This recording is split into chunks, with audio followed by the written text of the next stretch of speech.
Hi ಎಲ್ಲರಿಗೂ ನಮಸ್ಕಾರ. ಬನ್ನಿ ಮುದ್ದು ಸೊಸೆ ಸೀರಿಯಲ್ ಏನಾಗ್ತಾ ಇದೆ ಅಂತ ನೋಡಿಕೊಂಡು ಬರೋಣ. ಈ ಕಡೆ ಶಿವರಾಮೇಗೌಡ ಕೋಪ ಮಾಡಿಕೊಂಡು, ಲೋ ಸುಭಾಷ, ಇನ್ನು ಮುಂದೆನಾದರೂ ನೀನು ಚೆನ್ನಾಗಿ ಜೀವನ ಮಾಡು, ಆ ಹೆಣ್ಮಗುನ ಚೆನ್ನಾಗಿ ನೋಡ್ಕೊ ಅಂತ ಹೇಳಿದಾಗ ಸರಿ ದೊಡಪ್ಪ ಅಂತ ಹೇಳ್ತೇನೆ. ಆವಾಗ ಅವ್ರ ಅಪ್ಪ ಇಲ್ಲಿ ಶಿವರಾಮೇಗೌಡ ಕಾಲನ್ನ ಹಿಡ್ಕೊಂಡು ಇದ್ದ ತಕ್ಷಣ ಏನೆಲ್ಲ ಮಾಡ್ತಾ ಇದೆಯಾ, ಯಾಕ ಇಂಥ ಕೆಲಸ ಮಾಡಿದೆ ಅಂತ ಕೇಳ್ತಾರೆ.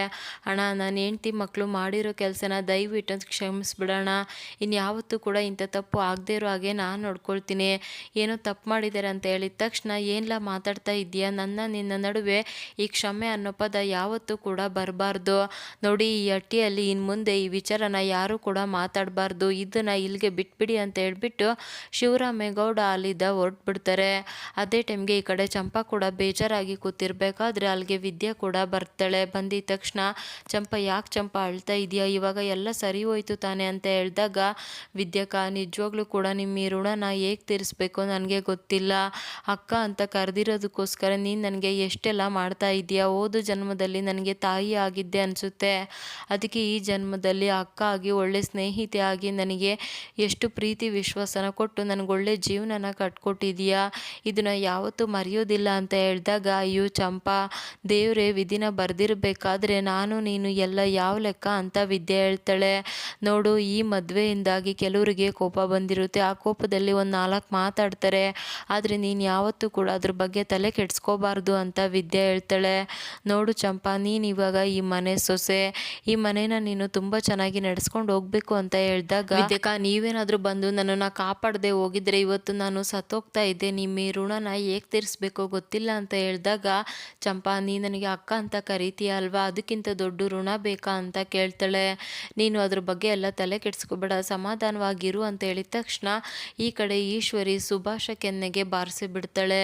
ನೋಡ್ದೇನಾ, ನೋಡು, ನಮ್ಮ ಮುಂದೆ ಕೈ ಚಾಚಿ ನಿಲ್ಲೋ ಜನದ ಹತ್ರ ಹೋಗಿ ಆಸೆ ಬಿದ್ದು ಮಾಡ್ಕೊಂಡು ಬಂದೆ ಅಲ್ವಾ, ಇವಾಗ ನೋಡು ನಿನ್ನ ಪರಿಸ್ಥಿತಿ ಹೇಗಿದೆ ಅಂತ. ಅಲ್ಲ, ನಿನಗೆ ಅಷ್ಟೊಂದು ಬರ ಬಂದಿತ್ತ ಅಂತ ಹೇಳ್ಬಿಟ್ಟು ಹೊಡಿತಾ ಇರಬೇಕಾದ್ರೆ ಅವ ಸಾಕು ನಿಲ್ಲಿಸ್ತೀಯ, ಏನು ಮಾಡೋಕೆ ಹೊರಟಿದ್ಯಾ, ಇದೇ ರೀತಿ ಅವನ ಹೊಡೆದು ಸಾಯಿಸ್ಬೇಕು ಅಂತ ಇದೆಯಾ, ಅಷ್ಟಕ್ಕೂ ಇಷ್ಟೆಲ್ಲ ಆಗಿದ್ದು ಆ 3 ಅಡಿ ಇದ್ದ ತಾನೆ, ಅವಳನ್ನ ಯಾಕವ ಸುಮ್ಮನೆ ಬಿಟ್ಕೊಂಡು ಓಡಾಡ್ತಾ ಇದೆಯಾ ಅಂತ ಚಿತ್ರ ಕೇಳ್ತಾಳೆ. ಕೊಡ್ತೀನಿ ಕಣೆ, ಕೊಡ್ತೀನಿ, ಇಷ್ಟರಲ್ಲೇ ಸರಿಯಾಗಿ ಕೊಡ್ತೀನಿ, ಮಲಗಿರೋ ಹಾವನ್ನ ಹೊಡೆದು ಎದ್ದೇಳಿಸಿದಾಳೆ, ಹಾವು ಕಚ್ಚದೆ ಬಿಡುತ್ತಾ ಅಂತ ಹೇಳಿದಾಗ, ಅವ ಸಾಕು ಸುಮ್ಮನೆ ಇರ್ತೀಯ, ಪ್ರತಿ ಸಲನೂ ಕೂಡ ಹೇಳ್ತೀಯ, ಇವತ್ತು ಒಳ್ಳೆ ಅವಕಾಶ ಸಿಕ್ಕಿತ್ತು ತಾನೆ, ಆ ವಿದ್ಯೆ ಬಂಡವಾಳನ ಬಯಲು ಮಾಡೋದು ಬಿಟ್ಟು ಯಾಕವ ನೀನು ಹಾಗೆ ಬಿಟ್ಟೆ ಅಂತ ಕೇಳ್ತಾಳೆ ಚಿತ್ರ. ನಾನೇನಾದರೂ ಇವಾಗ ಹೋಗಿ ಸತ್ಯನ ಹೇಳ್ದೆ ಅಂತ ಇಟ್ಕೊ, ಅಲ್ಲಿರೋರು ಯಾರೂ ಕೂಡ ನಂಬ್ತಾ ಇರಲಿಲ್ಲ, ಅಯ್ಯೋ ಮಗನ ಮದುವೆ ಮಾಡಿಸಿದ್ದಾರೆ ಅನ್ನೋ ಕೋಪದಲ್ಲಿ ಈಶ್ವರಿ ಈ ರೀತಿ ಮಾತಾಡ್ತಾ ಇದ್ದಾಳೆ ಅಂತ ಎಲ್ಲರೂ ಕೂಡ ಸತ್ಯನ ಮುಚ್ಚಾಕೋಕ್ಕೆ ನೋಡ್ತಾ ಇದ್ರು.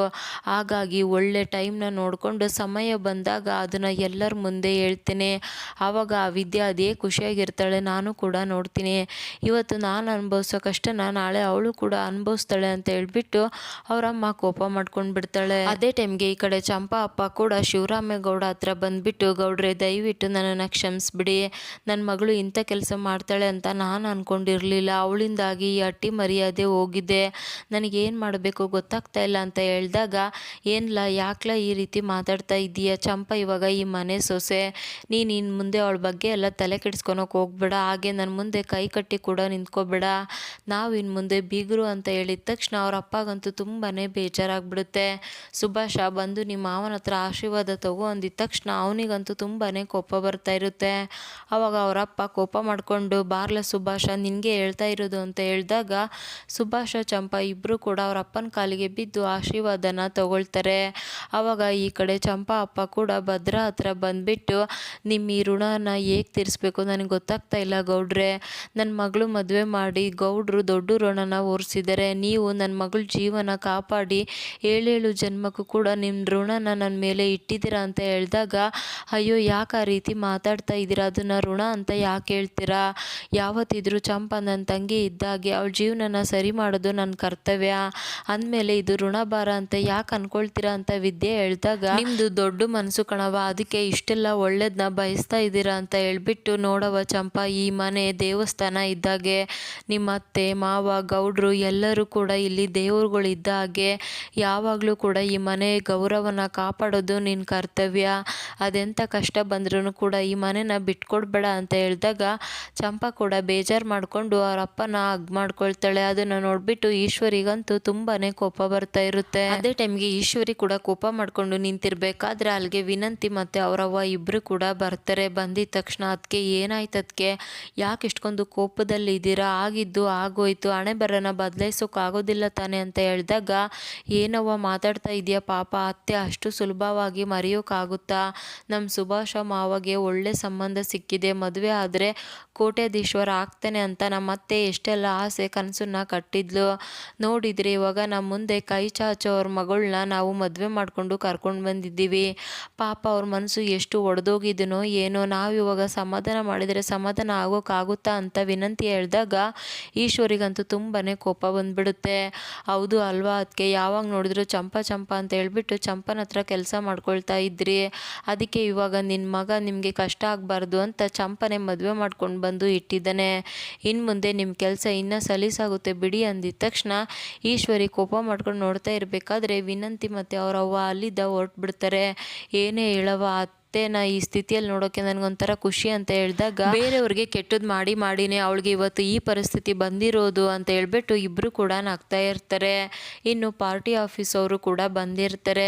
ನಿಜವಾಗ್ಲೂ ಮನೇಲಿ ಏನಾದರೂ ಒಳ್ಳೆ ಕಾರ್ಯ ಮಾಡಬೇಕು ಅಂತ ಅಂದ್ಕೊಂಡಾಗೆಲ್ಲ ಬರೀ ಈ ಥರ ಅಪಶಕುನ ಆಗುತ್ತೆ ಅಂತ ಹೇಳಿದಾಗ ಅಯ್ಯೋ ಅಮ್ಮ ನೀವು ಆ ರೀತಿ ಎಲ್ಲ ಮಾತಾಡಬೇಡಿ, ಇದರಿಂದ ನಿಮಗೆ ಯಾವುದೇ ಅವಮಾನ ಆಗಿಲ್ಲ, ಇನ್ನೂ ಒಳ್ಳೆ ಹೆಸರು ಬಂದಿದೆ, ಗೌಡ್ರು ಜಾತಿ ಭೇದ ನೋಡ್ದೇನೆ ಇಲ್ಲಿ ಮಗುಗೇನೆ ಮದುವೆ ಮಾಡ್ಕೊಂಡಿದ್ದಾರೆ ಅಂತ ಎಲ್ಲರೂ ಕೂಡ ತುಂಬ ಖುಷಿಯಿಂದ ಮಾತಾಡ್ಕೊಳ್ತಾ ಇದ್ದಾರೆ. ನೋಡಿ ಗೌಡ್ರೆ, ಈ ವಿಚಾರ ಹೈಕಮಾಂಡ್ಗೆ ಗೊತ್ತಾಗಿ ಅವರು ಕೂಡ ತುಂಬಾನೇ ಖುಷಿ ಪಡ್ತಾ ಇದ್ದಾರೆ, ಆದಷ್ಟು ಬೇಗ ನೀವು ಹೆಸರನ್ನ ನಾಮಿನೇಟ್ ಮಾಡಿಸಿದ್ರೆ ಅದೇ ದೊಡ್ಡ ಖುಷಿ ಅಂತ ಹೇಳಿದಾಗ ಭದ್ರಾ ಕೂಡ ಅಯ್ಯೋ ಅದಕ್ಕೇನಂತೆ, ಎಲ್ಲ ಊರವ್ರನ್ನೂ ಕೂಡ ಕರೆಸ್ಬಿಟ್ಟು ಅವತ್ತಿನ ದಿನನೇ ನಾವು ನಾಮಿನೇಟ್ ಮಾಡ್ಕೊಂಡ್ರಾಯ್ತು ಹೆಸರನ್ನ ಅಂತ ಹೇಳಿದಾಗ ಎಲ್ಲರಿಗೂ ಕೂಡ ತುಂಬಾನೇ ಖುಷಿ ಆಗುತ್ತೆ. ಆದರೆ ಚಿತ್ರ ಮತ್ತೆ ಅವ್ರವ್ವಾಗಂತೂ ತುಂಬಾನೇ ಕೋಪ ಬಂದ್ಬಿಡುತ್ತೆ. ನೋಡ್ದೇನವ ದೊಡ್ಡಪ್ಪನ ತನ್ನ ರಾಜಕಾರಣಿ ಸರಿ ಹೋಗ್ಬೇಕು ಅಂತ ನನ್ನ ತಮ್ಮನ ಬಂಗಾರದಂಥ ಜೀವನನ ಹಾಳು ಮಾಡಿದ್ದಾರೆ, ಅಲ್ಲ ಇವ್ರು ಗೆಲ್ಲೋದಕ್ಕೋಸ್ಕರ ಸಿಂಪತಿಗೋಸ್ಕರ ನನ್ನ ತಮ್ಮನ ಜೀವನನೇ ಬಲಿ ಕೊಡಬೇಕಿತ್ತ, ಎಂತೆಂಥ ಕೆಲಸ ಮಾಡ್ತಾ ಇದ್ದಾರೆ ನೋಡ್ದ ಅಂತ ಹೇಳಿದಾಗ ಈ ಕಡೆ ಅವ್ರ ಅಪ್ಪ ಕೂಡ ಬಂದ್ಬಿಟ್ಟು ಮಾಡೋದೆಲ್ಲ ಮಾಡಿಬಿಟ್ಟು ಇವಾಗ ನಮ್ಮ ಅಣ್ಣನ ಮೇಲೆ ಕೋಪ ಮಾಡ್ಕೊಂಡಿದ್ದೀರಾ ಅಂತ ಕೇಳಿದಾಗ ಏನು ಮಾಡೋದು, ನಿಮ್ಮ ಅಣ್ಣನಾಗೆ ನೈಸಾಗಿ ಮಾತಾಡ್ಬಿಟ್ಟು ಕೆಲಸ ಮುಗಿಸ್ಕೊಳ್ಳೋದಕ್ಕೆ ನನಗೆ ಬರೋದಿಲ್ಲ ಅಲ್ವಾ ಅಂತ ಹೇಳಿದಾಗ ಈಶ್ವರಿ ಮೇಲೆ ಕೋಪ ಮಾಡಿಕೊಂಡು ಈಶ್ವರಿ ನಮ್ಮ ಅಣ್ಣನ ಬಗ್ಗೆ ಯಾಕೆ ಆ ರೀತಿ ಮಾತಾಡ್ತಾ ಇದೀಯಾ, ಇವತ್ತು ನಮ್ಮ ಅಣ್ಣ ಇಲ್ಲ ಅಂದಿದ್ರೆ ನಾವು ಬೀದಿಲಿ ನಿಂತ್ಕೊಂಡು ಭಿಕ್ಷೆನ ಬೇಡ್ತಾ ಇದ್ವಿ, ಅಂಥದ್ರಲ್ಲಿ ನಮ್ಮ ಅಣ್ಣ ನಮ್ಮನ್ನು ಇಷ್ಟು ಚೆನ್ನಾಗಿ ಇಟ್ಟಿದ್ದಾನೆ, ಅವನ ಬಗ್ಗೆ ಇನ್ನೊಂದು ಮಾತಾಡಿದ್ರು ಕೂಡ ನಾನು ಸುಮ್ಮನೆ ಇರೋದಿಲ್ಲ ಅಂತ ಹೇಳ್ಬಿಟ್ಟು ಅಲ್ಲಿದ್ದ ಹೊರಟೇ ಬಿಡ್ತಾನೆ. ನನ್ನ ಮಗನ ಸಾಹುಕಾರಕ್ಕೆ ಜೀವನನ ಹಾಳು ಮಾಡಿಬಿಟ್ಟು ನೀನು ರಾಜಕಾರಣಿಯ ನಡೆಸಬೇಕು ಅಂತ ಹೊರಟಿದ್ದೀಯ, ಯಾವುದೇ ಕಾರಣಕ್ಕೂ ಬಿಡೋದಿಲ್ಲ, ನೋಡ್ತಾ ಇರು, ನಾನಿವತ್ತು ಹಾಕೋ ಕಣ್ಣೀರು ನೀನು ಕೂಡ ಆಗ್ತೀಯ, ನಾನಾಗಿರೋ ಸರ್ವನಾಶನ ನೀನು ಕೂಡ ಹಾಗೆ ಆಗ್ತೀಯ ಅಂತ ಹೇಳ್ಬಿಟ್ಟು ಈ ಕಡೆ ಈಶ್ವರಿ ತುಂಬಾ ಕೋಪ ಮಾಡ್ಕೊಂಡು ಬಿಡ್ತಾಳೆ. ಇನ್ನು ನಾಳಿನ ಎಪಿಸೋಡಲ್ಲಿ ಫಸ್ಟ್ ನೈಟ್ಗೂ ಕೂಡ ಅರೇಂಜ್ ಮಾಡಿರ್ತಾರೆ, ಹಾಗಿದ್ರೆ ಏನೆಲ್ಲ ಆಗುತ್ತೆ ಅಂತ ನೋಡಬೇಕು. Thank you so much every one.